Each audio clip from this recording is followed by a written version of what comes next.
Hello and welcome back to our series on cybersecurity. Again, we have Positary here from CyberLogic Security, and today the topic is on security awareness training. Thank you.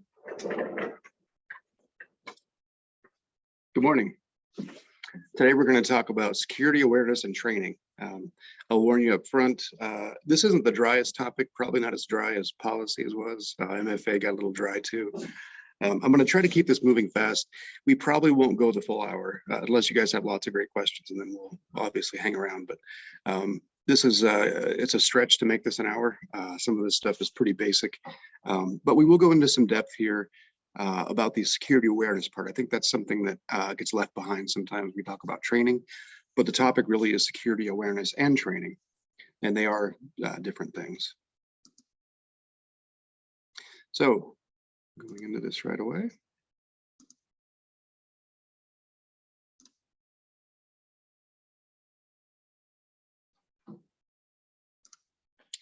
You should all see the screen now with the Part 4 security and awareness slide, and we're going to go ahead and move on.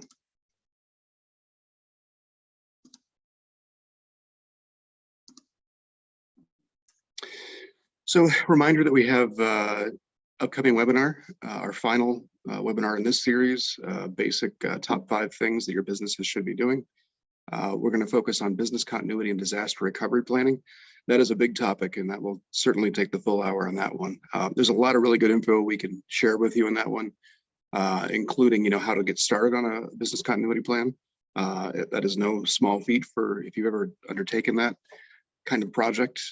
Disaster recovery is along the same lines, very complicated sometimes depending on your network and your infrastructure and where you are along in your maturity process. So that will be the conclusion of our top 5 series. We'll be back with more, I'm sure, this year. We have lots of topics to discuss, as you know. So some of these slides are the ones we do every week. I think it's important to reaffirm these things in your mind. The first thing to do is to start, is to assess your current position, right? Where are you at? What are you lacking? What are your vulnerabilities? Are you running an old version of Exchange that needs to be updated, or have you migrated to the cloud, but you still have a server on-prem that's a unsupported version? Those assessments can be valuable, and as a matter of fact, you can't really start without an assessment of some kind. So usually you would start with a risk assessment, vulnerability assessment. Those are different types. As we had talked about with our assessments webinar, talk to your IT provider, whether that's in-house or you have somebody like Integrated Access who helps to manage your IT. Talk to them and find out what they're doing, find out what they suggest. And then you create a plan, right? You work with your partners that you've identified. A third party like CyberLogic Security. CyberLogic Security can help you as consultants to get where you're trying to go in your compliance and security goals. So you create that plan, you start with your policies, and you say, this is what we're going to do. And you do those things. It's fairly basic in that respect. So we will be, again, going through more of this as we go. But one of the big things that, and there's kind of 2 points on this slide. I say this every time we have these webinars, and I say this every time I give any kind of security related talk or disseminate information to leadership. Your management has to believe in the process. They have to buy in, and they have to demonstrate that they buy in. Without that executive representation, it almost certainly doomed to fail. It's very hard to do that if your folks at the top show that they're wavering or don't believe that the measures you take and the controls you put in place are worth it. You won't get buy-in from your staff. So this is the wall of stats we put up. We change these once in a while. These are all relevant and recent stats. Kind of scary when you look at it. We would, again, be remiss in our jobs if we didn't tell you how gloomy it was out there sometimes and how dangerous the internet can be. So we do have to talk about this, but more than that, I want to come with solutions. So feel free to take this slide and go through these at some point. I know we've talked about these a little bit, but we do keep them up there to remind people of what we're doing and why we're doing it. So let's talk about what you know about cybersecurity. What I know about cybersecurity as somebody who's been a practitioner in this field for a while is different than what I knew 10 years ago, 5 years ago, even 1 year ago. It's different, and it's such a wide field. Obviously, you can't possibly know all the things. It used to be that you could have a network admin and they would be reasonably expected to understand your core technologies, unless you were in some kind of a left field industry, right?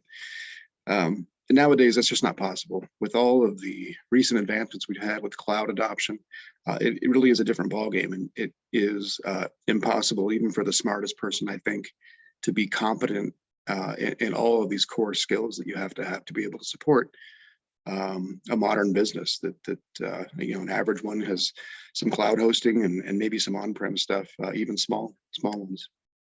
So it's very difficult. So you can't really expect, not only can your network admins, people who are trained in IT, to understand security in all aspects of your business.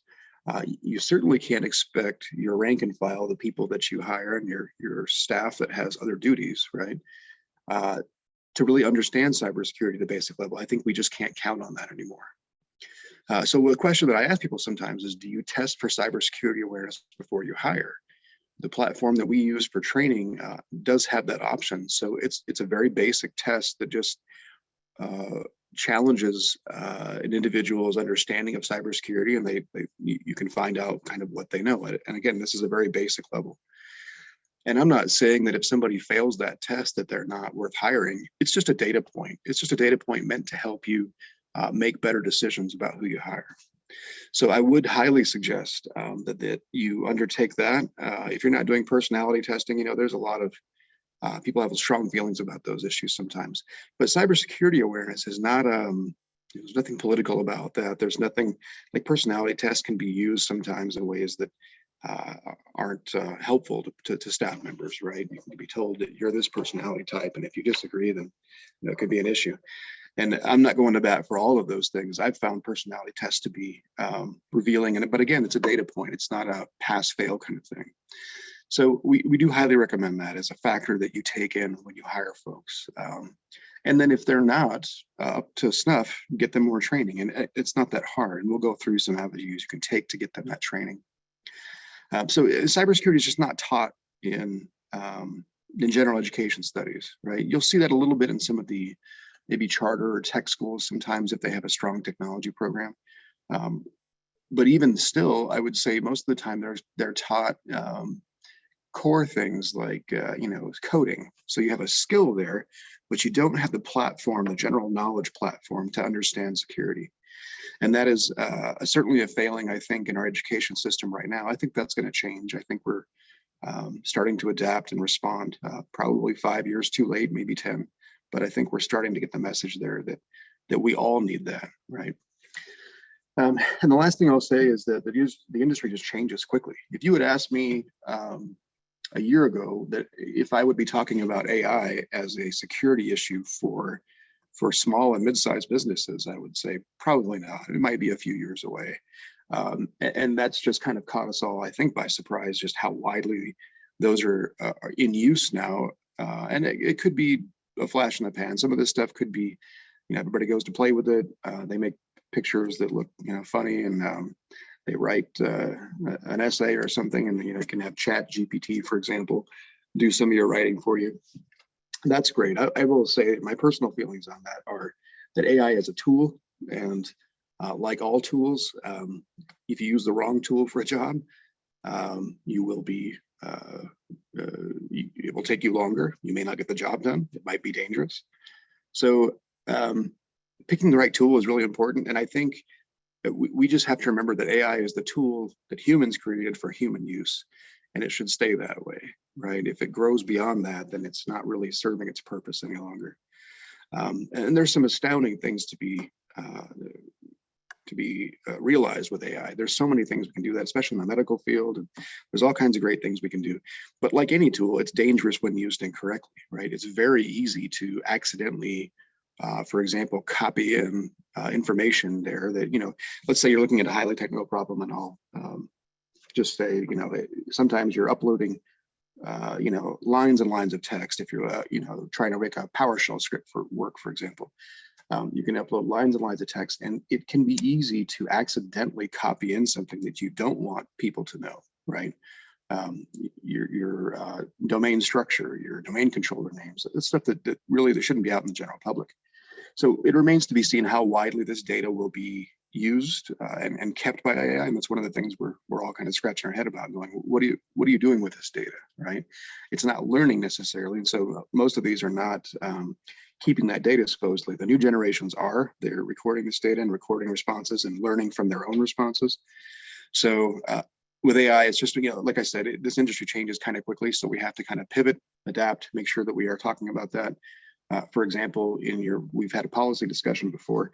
Should you add a paragraph about AI in your acceptable use standard? Probably, right? That's a thing you want to carve out and say, hey, please don't copy any proprietary company information into one of these bots that serves as a front face of the AI systems. So that's something that I would say that we have to update constantly around the industry, because it's going to change and grow. So I like to start with talking about why we do things too. Why is awareness and training for cybersecurity necessary? Well, lots of reasons. A couple of new ones in there we haven't seen as much before, but continuing education requirements. I hold certifications, for example, that need continuing education requirements. So I frequently have to attend webinars and training and get new certs sometimes. And that can be a pain, but it is legitimate and does have to be done. So lots of professions are like that. Accounting, financial services industries, those folks usually have to have continuing education. So there can be some legitimate reasons for that in there. Regulation, as we talked about kind of extensively, HIPAA, NIST's 800-171R2 is a standard that's used for defense contractors. The CMMC process is the new process that is not yet in place, but will be in place to reinforce the controls in 800-171. So the regulation can bring us to it, and all of those regulations do require cybersecurity training for your staff. Insurance does require cybersecurity training. Often you'll get a application for your policy renewal or for a new policy, and you'll frequently see that security training is now an item that they want you to do. Contractual obligations, so if you are a defense contractor and you have a DoD contract, a Department of Defense contract, or with one of the primes, which is more likely, right? So if you're serving one of the Raytheon, for example, you're making widgets or parts for Raytheon. In their contracts, sometimes they will specify that you have to be 171 compliant or carve out some of the controls that they're concerned about. So that can be in there as well. But at the base level, it's most of the things we talk about are common sense. Some of this stuff like policies can be a gray area, but security training seems like a kind of a no-brainer for this topic, right? We don't understand what we're doing sometimes, often, to a very scary extent. Just copying and pasting data in, for example, publishing information on the internet that we shouldn't. So there's lots of things we can do, clicking on links that we shouldn't. That's a big one. And it takes training, right? To reverse that behavior and change that behavior, it takes focused effort by the individual. But it also takes knowledge, and it's got to start there, right? We got to start with providing folks the information that they need to make better decisions. So we're going to start with awareness, and we'll do training last. So security awareness is just at a very high level, understanding what the landscape looks like out there for cybersecurity. New threats coming up, trends developing, things like that. So in your business, and this is a question that I would ask, it's rhetorical from my side, but on your side, I would ask yourself, who is responsible for being aware of threats to your business? Not just cybersecurity threats, but all threats. If you're a larger company, you might have different people for those roles. Most of the time in a small or mid-sized business, the person responsible for being aware of the threats may not know they're responsible for being aware of the threats. And that's the reason I want to ask that question. So, if it's a business owner and you're a sole proprietor and you've got a few staff members, it's pretty clear that you're responsible really for everything, right? If you have a somewhat larger company and maybe you're not the owner, but you are the CEO or an executive in that company, you may be responsible for being aware of those threats, as well as your security posture overall, right? So good idea to know who is officially aware of those things and then to take on those duties. So the first part of this talk is really focused on those folks. So if you are responsible for threats at all in your company, it doesn't mean you're solely responsible, but if you are contributing to your cybersecurity program, we're going to talk about that and how you can stay up to date, how you can learn some of the lingo, because that can help. And then how do you use the information that you find, right? Because we get lots of information. That's one of the things about this field that is very hard. It's gloomy out there. You know, you hear scary statistics all the time. I'm not a big doom and gloom kind of guy. I want to have answers and solutions, right? So we focus on those things. But the other part of this that's difficult is that we get tons of information, and there's nowhere to use that immediately sometimes, right? So I do a lot of reading and articles to understand trends, understand regulations coming up, and the whole cybersecurity environment in this country. And that's a full-time job, for the record, as it is right now. But what do you do with that information? How do you make decisions? For your business, it's going to be different than me, for example, right? I got to be aware of bigger trends coming up and try to see things coming. But for your business, you may not need to know all of those things. You just need to know what's threatening me right now. What are the potential things out there that could hurt my business, and how do I protect it? Right? Pretty simple stuff. So let's get into that. Roles. I guess we should talk about roles here. Yeah.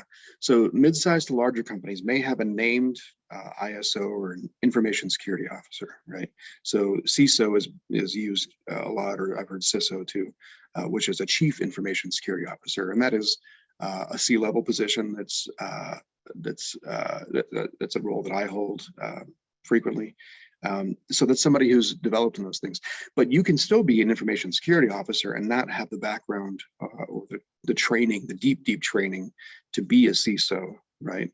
It just means that you're the person who's responsible for collating information, bringing it in, reinforcing, training. You know, you're responsible for making sure that your security program in your company is operating as efficiently as possible, that you have all the tools in place.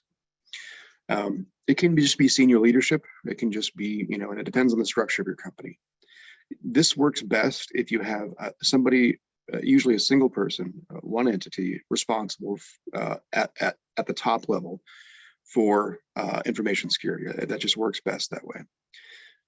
It can be done by committee, and as a matter of fact, that's a great other option for companies, especially if you don't have anybody who's clearly a standout in that role or understands cybersecurity. Committee is a great way to do that. So generally speaking, I'm going to say ISO or ISO, and what I'm saying is the person or entity responsible for that. Right? You can outsource some of these duties, but you can't outsource. You can outsource the tasks. You can outsource even sometimes oversight of this stuff, but you can't outsource the actual legal liability to your company, right?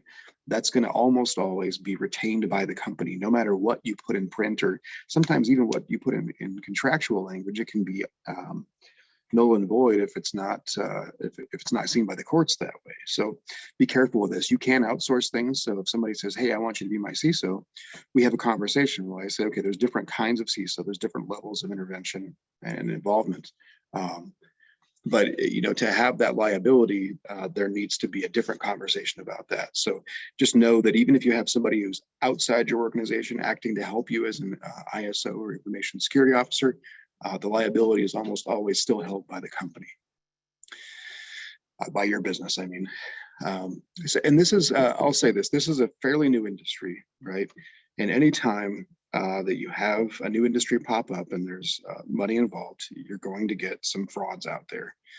So there are folks with, absolutely no experience that are coming in and saying, "Hey, buy the solution. This is the best cybersecurity solution." And it's very difficult sometimes to know who's real and who's not. So reputation matters still in this industry. Talk to people that ask for references if somebody wants to sell you a product or services of some kind. Make sure you understand who they are. Ask for references for things they've done, and just some of those probing questions are really important. But get a second opinion if you're not sure, for sure. So here's some tips with threat intelligence, and let's talk about what threat intelligence means. It really is just that awareness of what's going on. What's the landscape out there right now? What does it look like when I walk outside? What's the weather outside, right? So threat intelligence is just knowing ahead of time the things that are coming down the pipe, right? So you can't really understand how to use this information unless you understand what you have in your organization, specifically, what technology is in use. Are your operating systems at the proper levels? Have they been patched, right? Are they supported operating systems? What third-party applications are you using? You'd be very surprised if you ask your IT team, whether it's insourced or outsourced, ask your IT team for an application inventory, and you will get likely, pages and pages of paper with lists of applications that are on your computers. And a lot of them are just minor things, tools that come with your computer, for example, or control panels of all kinds and things that you install. But you really want to keep that clean. You want to keep that a pretty lean list if you can. But it's just a good idea sometimes to know what's there. And then, when you hear that there's, for example, just last week, there was a pretty nasty vulnerability in Outlook that was patched by Microsoft. You want that information. Your company uses Outlook. You want your Outlook patched as soon as possible. That was a scary one. That was a bad one. So patch Outlook. And if you're not sure if you're patched, I would ask that question, because there was some nasty stuff floating around here. But knowing that your business runs Outlook is a great example. Most of us do use Outlook, so it's not a huge one, but just knowing that helps you understand what's going to affect your business, right? And this is how we customize our threat intelligence to your individual business to make sure that we're applying the right measures in the right places. So pick a few good sources and just keep an eye on them. I look at those. I look at those daily, but at least once a week, twice a week, you want to just pour over some of those things, see what's going on. Might only take you 15, 20 minutes. Could take you an hour if you can miss some articles or you find some things that are interesting. But I would set aside at least half an hour a week to review this. Try to find, don't add too much at once, right? So you can add a lot of these things to your list. Don't add too much at once. You'll see some repetition, number one, and you'll see some, you'll wind up sorting through things, right? Through a bale of hay to find a needle, and you don't want that. So don't add too much at once, and try to find vendor neutral sources. So there are some great threat intelligence platforms out there. Cisco's is a great one, and it is somewhat agnostic. It is provided by Cisco for Cisco customers. So if you have Cisco products and you have access to that, I highly recommend looking at Talos. That's a great one. But most of the time we don't have those subscriptions. So I've got a few that I will share with you. And we can go over those real quickly here. But and then sometimes on social media. So I'm not a huge fan of social media just from the get-go. But I will say that on LinkedIn especially, you can find some great content, especially on cybersecurity. You're welcome to follow us and what we do. We post things frequently that we feel will have a bearing, information that will help or inform our clients or prospective clients. So you're welcome to follow us. And there's some other great folks out there that just post some amazing content, and I would highly suggest getting to know them and following them. So here are three that I will give you. These are really easy ones. InfraGard does require you to register, and the InfraGard is really interesting. In particular, InfraGard is a joint private sector and FBI group, and their goal is to protect critical infrastructure in this country. They do a great job. They were recently in the news as having their, I guess, CRM or their customer database hacked, and that information got set public. So my information's out there, I'm sure already. But it happens to everybody. So they had to go through and clean some things up. But it's a great organization. They do a lot of things that aren't even IT related. So highly suggest looking into that. Alien Vault is an open source, very easy to use. I believe it's still owned by AT&T. Mandiant was recently acquired by Google, but they do still provide a free threat feed, and they are very good at what they do. Somebody asked, any cybersecurity sources? Christopher, I think I'm answering that right now. Those are the ones that I would suggest. And at the back, at the very end of this presentation, there's a addendum slide, and it's got links for these things as well. So I would follow those things. I think those are pretty good sources, free, the ones that I've provided here. There are some paid sources too. There's software out there too that can apply. I mean, you can tell the software, this is these are the products and solutions that I have, and the threat feed that it receives for usually a subscription will tell you when you have a product that's on that list, on a list of some vulnerability that's been discovered or something, so it can help. So right now I'm just sticking to free things. If we get to the part where you need advice on a subscription threat feed, let's talk a little deeper about that. So how to use this information, and this is difficult. So again, know your inventory, know what you have, and then you can use that to carve out those threats isolatedly, kind of fix those things, patch things that aren't patched, upgrade systems that need upgrading. But you have to know your inventory, and then you have to regularly do inventory, right? And it's just, you can do that through vulnerability assessment. That's a great way to do it. You should be doing those at least once a year, if not twice a year. I would love to see everybody doing it twice a year. That's the best cadence we've seen, if not quarterly. But at least once a year, you have a point in time, look at your network and you say, okay, I know what's in there, right?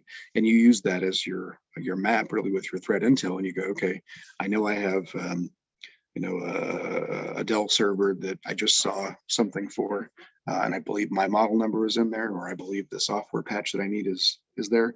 So you can look down, you pull out your vulnerability assessment that you had completed this year, and you look it up and you go, okay, that's the version that it was then.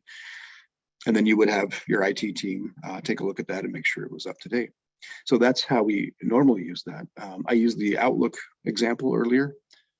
Your staff uses Outlook. In a case like this, and this is not a joke, minutes count in that, right? It was being actively exploited in the wild, which means that they're just scanning for anything that's not being updated, right? So you want to not be the nail sticking up in that respect for sure. So you want to get that patched as soon as possible. And minutes do count in a case like that. We don't get those all that often, but I should knock on wood because we seem to be getting those. This has been a banner year for cybersecurity in mostly the worst ways, but I think we're going to turn this around hopefully and get some more tools and maybe regulation in place to help. So your IT team should be able to patch those things, and your IT team, if you're not patching at least weekly. So I don't know if you're aware of the concept of maintenance windows, but maintenance windows are just times where you say the infrastructure can be down, right? If you're a 24/7 manufacturing shop, that's difficult to do, right? Your maintenance windows might be once a month. And as a business decision, you've made that choice that you're going to patch once a month. Most of the time, we see that cadence something like once a week, right? Saturday nights are a very common one.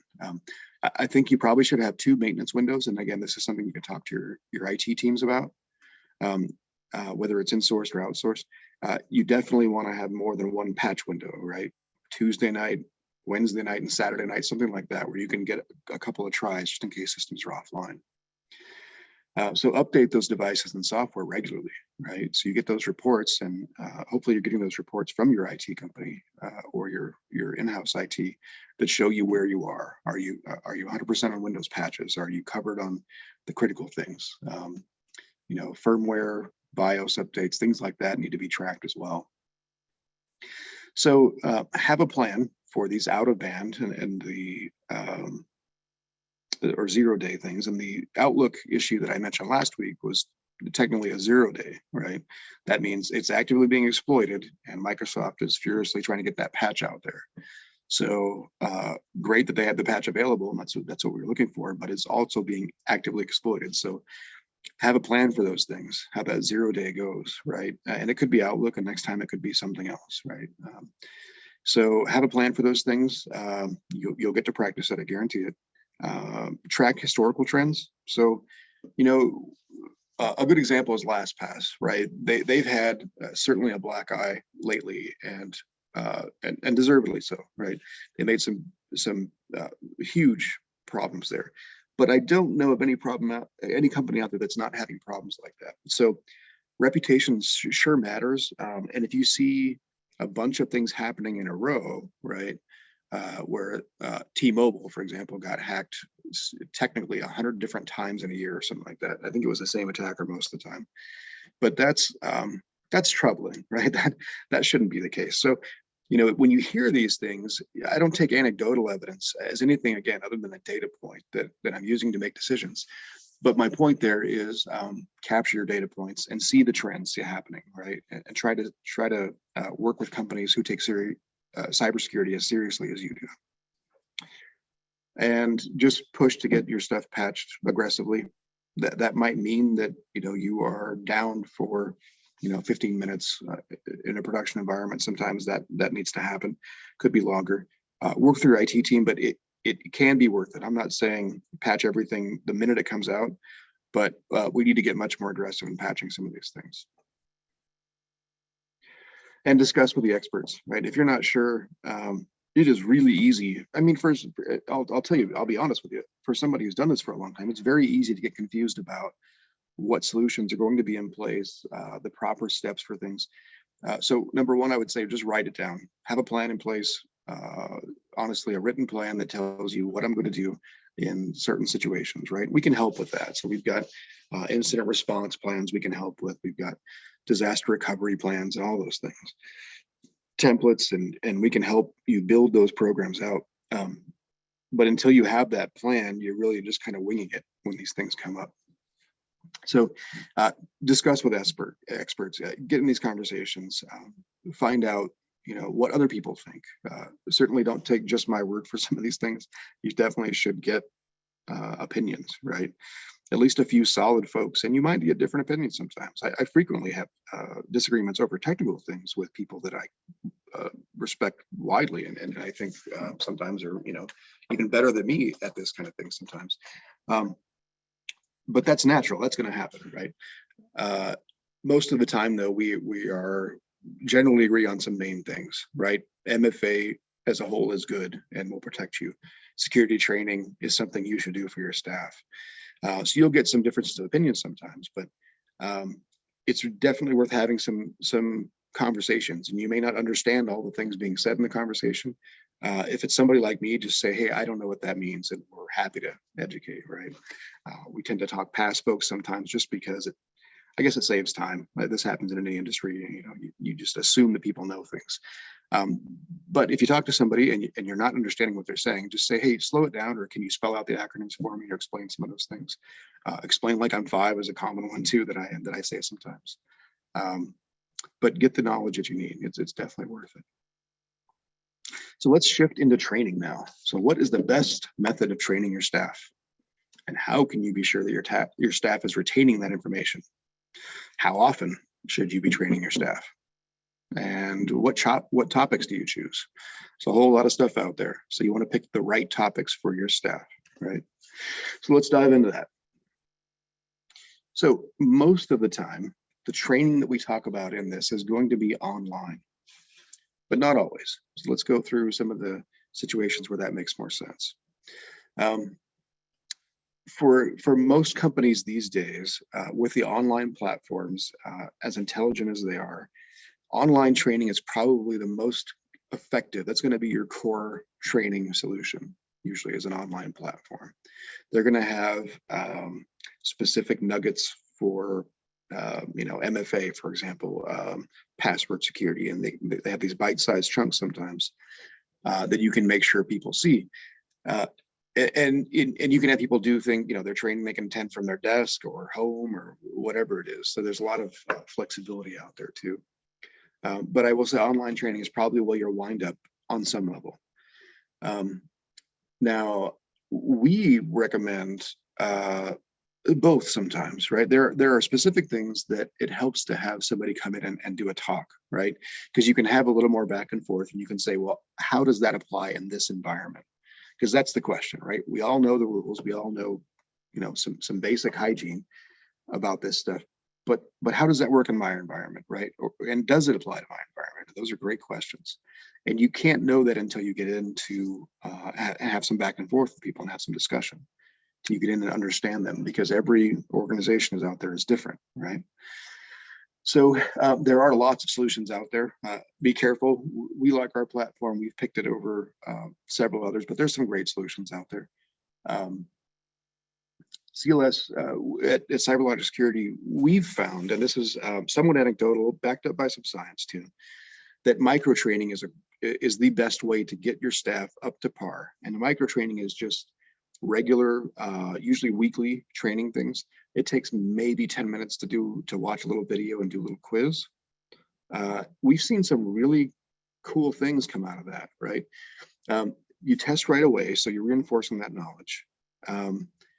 It can sometimes, and this is coming from somebody who's done this for a long time, there's a healthy competitive atmosphere that can develop sometimes, even among IT people, honestly, because they have a little score. So that's kind of funny to me that people like that, but that's not a bad thing always, right? Unless, people are arguing about their scores or something. A little healthy competition sometimes is not a bad thing, right? It can be a good thing. And people will, I've heard people that we provide the training for, compare their scores and go, oh, I got a 85%, I got a 90%. People are kind of happy about that. That's not a bad thing. At the end of the day, we want that knowledge to stay in their heads. So whatever it takes to get it there is my attitude about that, to make sure that people are prepared and educated. So I highly suggest a micro training. I like the cadence. I like, weekly is a great one. Sometimes you won't get every week, obviously. You won't be able to do it. But most weeks it takes, you have it sent on a Friday. That's a nice Friday thing to do. You can go into the weekend with that stuff on your mind. But that micro training is a really nice little cadence that we like. And I'll go more about into some of that stuff in a second here. But the in-person training is great too. I think you can get a lot more out of it if you have, a focus group. So here's some areas where it really helps. New technology or software. If you implement, a new accounting software, a new CRM or something in your office, most of us will schedule a training session of some kind with the company that makes the software. It's a great idea. There's new procedures involved. Sometimes you have to do training and you have to get certified for it. And sometimes there's just validation that has to happen, that you know what you're doing in those roles. So in-person training can be very helpful in that context, because you can work one-on-one with people. You can work with a group. It's very flexible. And the curriculum for these is usually pretty rigid, right? Sometimes it's even pre-approved by management, because you want to know that they know the core information that's in your presentation or your information. So, but we see a lot of value sometimes in the in-person Q&A sessions that can be done right after those training sessions. So one-on-one is great. It can be rare. It can be done for role-based things too, training a new hire, for example, or if you have somebody who's going to move up in a position, coaching them for the specific skills they need for that is another great way to provide that training. So in-person training is not to be ignored. I think for certain use cases, it's a great one. So to build real knowledge, the things we know are that you must repeat things several times. Any of us with kids or has worked with humans kind of knows that, right? We don't just grab information and hold on to it, most of us. And to internalize that, they really have to hear things an average of 3 times. And you have to test that information, and usually fairly quickly is the best time to do it. So you hear their information and you test it quickly to reinforce that. So on that topic, fish testing, if you're not aware of what fish testing is, it is a powerful way to find out if people are learning what you want them to learn, which is don't click on links in emails, usually, right? Don't give out information to outsiders. If the CFO emails you asking for a wire transfer, you need to talk to them before that is released, right? Some training like that is important. But the fish testing actually does a real world test. It'll send a simulated spam or phishing email to your users. and they're very slick. They're very well done. I've had some, because you know, I do this too. I've seen some that I had to go check out. I wasn't sure, and you know, I see these things in some cases. In that case, I chose that email to be sent out. Then a few weeks later, when I got it, I opened it up and I thought this looks a little off, but it was very, very well done. So these are great resources. And the phishing cadence, you know, I would like to see that move up to once a week, honestly. Yeah, and we'll talk more about that in a second, but I think phishing is really important thing to test. And then topical testing with training is always great. So MFA, for example, teaching that. There's lots of things you're gonna find out that people need. You know, how to do certain things, how to close programs. Sometimes there's, you know, some programs out there with specific ways you have to back up software or close it out. So there's lots of small things like that that pertain to your environment that may not be widely known day one. But if you write those down in your training program, you can certainly help avoid some of those mistakes that get made, and those are production impacting things, right? They will definitely impact your productivity. And three, and this is a really important one, for a training program to be effective, your behavior must change. And this really is applying to everybody, not just, you know, the problem users that we have that click on things. It must lead to a change in behavior to be effective. And that means, you know, better cybersecurity hygiene. That means not giving out your email address sometimes. That means not scanning QR codes randomly. So it's important to measure your growth. And that's the other thing I like about the cybersecurity micro training is that you can see people's scores improve over time, right? The platforms can really help with that. And they'll also collect proof of training. And that's often needed for a lot of these compliance things, HIPAA, you know, all that stuff.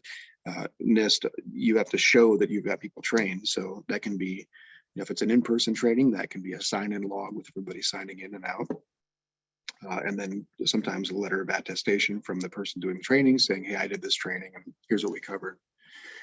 But you can also just get, with the micro training program that we use, for example, it just gives you, you get a certificate so that your staff members passed a certain level of training, keeps their scores again, so you can kind of monitor those things.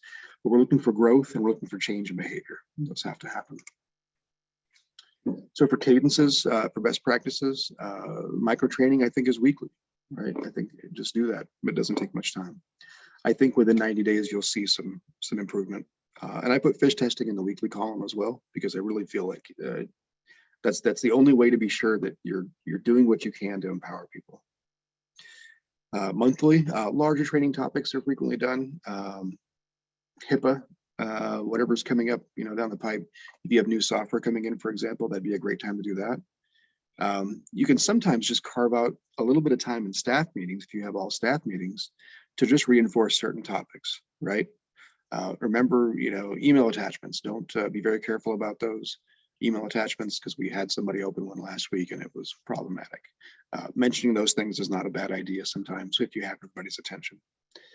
And if you're doing fish testing, no less than once a month, right? You can do it weekly. I would say that's great, but no less than once a month. Quarterly cadence, you know, as needed for specific concerns coming up. If you are seeing trends, manufacturing, for example, and the operational technology that they use, getting really hit hard right now with a lot of vulnerabilities as some of these threat actors go after them.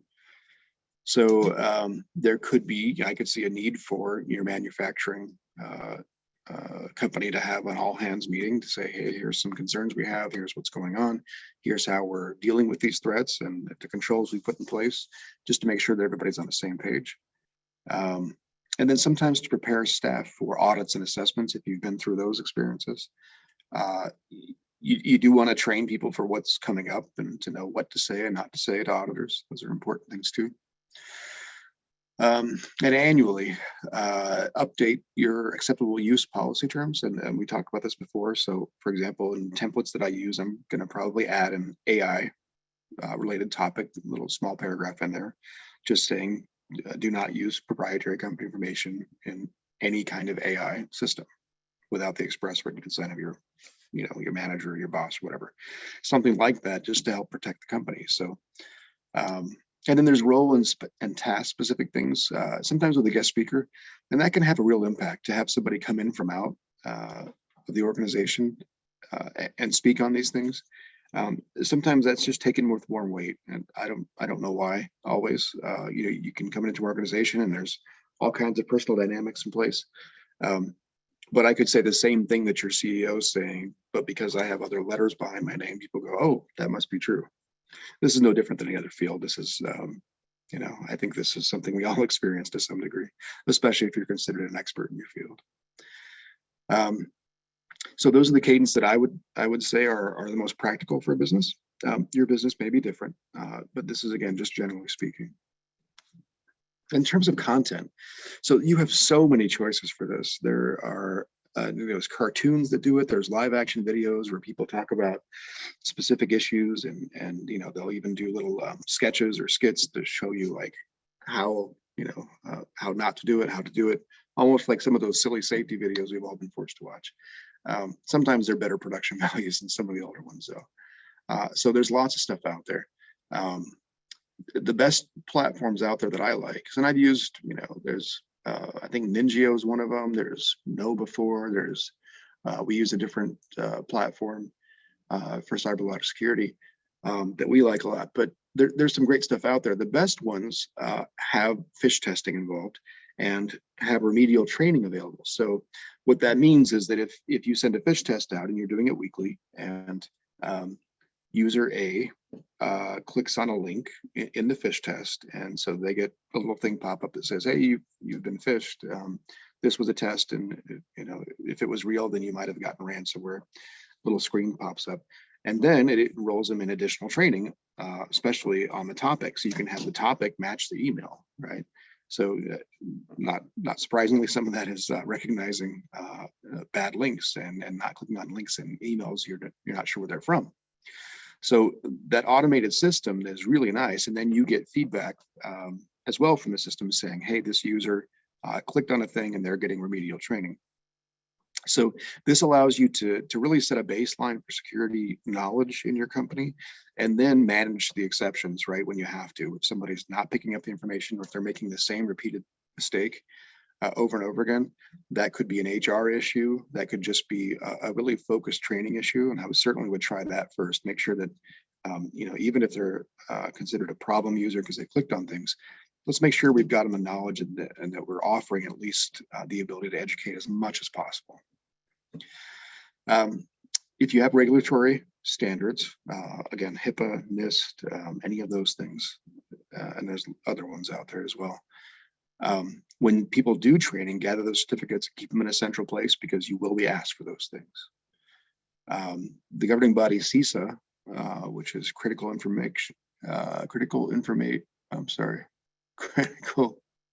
Infrastructure Security Agency. Apologies. They have some great content lately. They've got some really good stuff for folks who are trying to build a security program. Some templates involved. I would highly recommend that, and I put their website up on the addendum sheet as well, and highly suggest you look into that. I think they've got some great free tools out there. I will say that the platforms that work best are usually paid platforms, like the ones I just mentioned. KnowBe4, ours is a company called Breach Secure Now we use, and Ningio is another one, and there's others, and I'm not just quoting that. I'm just not giving you names only because I like those the best. That's just the ones that I can remember right now, but there's lots of options out there. So with CISA's content, I would definitely take a look at their website and see what they have to offer. I think they've got some great things going. Let's see if we have any questions. It's a good question came in. What is the key to inspiring ongoing buy-in for cybersecurity efforts in my company? I'll tell you the blunt truth is, at some point, your role as an employee, no matter if you're the CEO, custodian, or receptionist, cybersecurity is going to be key to your role, so much so that your compensation could be tied to it, or your status as an employee could be tied to it. I think it's such an expensive proposition to have one person accidentally click on an email, and you've got ransomware, and it can hold the whole production up, the whole company up. It's problematic, right? So there's no shying away from that. We've got to secure our areas. So that's a somewhat negative approach, and that's not really inspirational, right? The fact that it's more of a negative. If you do the wrong thing, the company stops making money for a while. That's not really inspirational. So I think the only way that I've been able to inspire people is to, number one, make it fun and competitive if you can, like lightly competitive, not super competitive, but make it as fun and competitive as you can. And there's only so much you can do with this content, right? But keeping it, we have to do the things. We have to have security training. There's just no getting around it. At least we could make something out of it. Like person with the highest scores for the year gets, a gift card or something like that. So try to lead with the things that work for people. Whatever carrot works in your staff. I would highly recommend trying to find ways to motivate people that way. Carrot is always much better than stick. We're going to have some of both, I will say. But showing them the promised land, saying, look, this is where we can get to. I know that we're in a place right now where we're not where we want to be in terms of our knowledge and our practices, but we need to get to there. So we need everybody to help get us there, right? Because the unfortunate truth is that one person who doesn't take it seriously can thwart things for the rest of us, can really have an impact. So, looking at the team aspect, making it as lightly competitive and fun as possible. That's what I would say, doing that. And then getting something different. Don't just do the same old videos. Don't do the same stale information over and over again. Change it up a little bit. Get somebody more dynamic involved.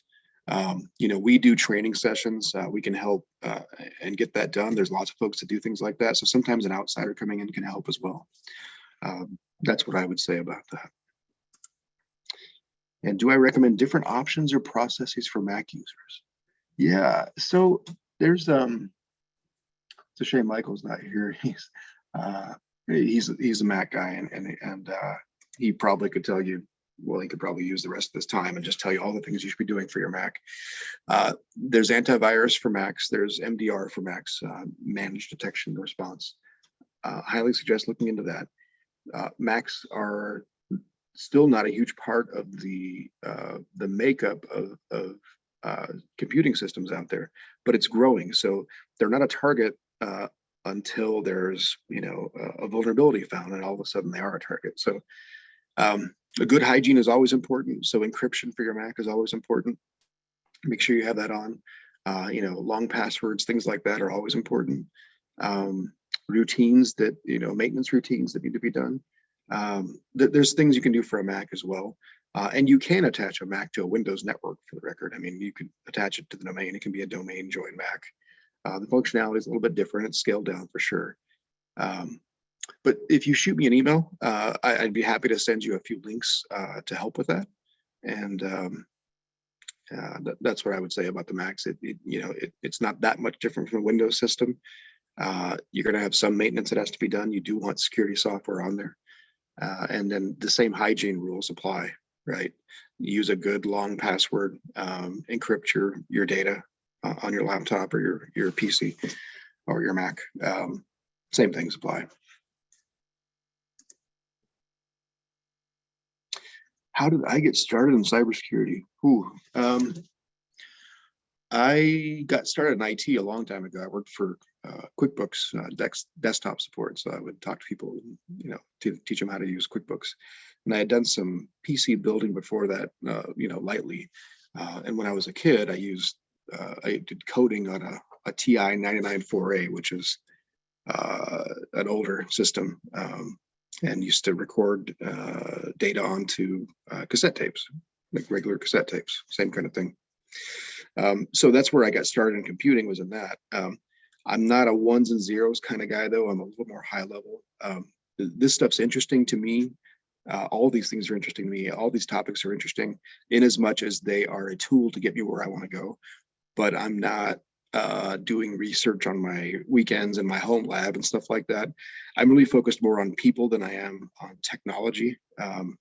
So I got started in cybersecurity because, frankly, what I saw being done wasn't up to snuff. I didn't see people around me just weren't doing security practices. They weren't following things they should be doing. And if you know me personally, I will speak up usually if I feel like that's not the right thing. So just seeing the wave of stuff coming down the pipe in the last 10 years, seeing, we've had some ineffectual governing. Let's be honest about that. It's very confusing. Cybersecurity strategies are all over the place, sometimes from our own government. So I'm really in cybersecurity because I value people, and I think people are in trouble in that, in this area. And that's the impact that I hope to make, is helping people use technology as tools to make their lives better. Any other questions I can answer?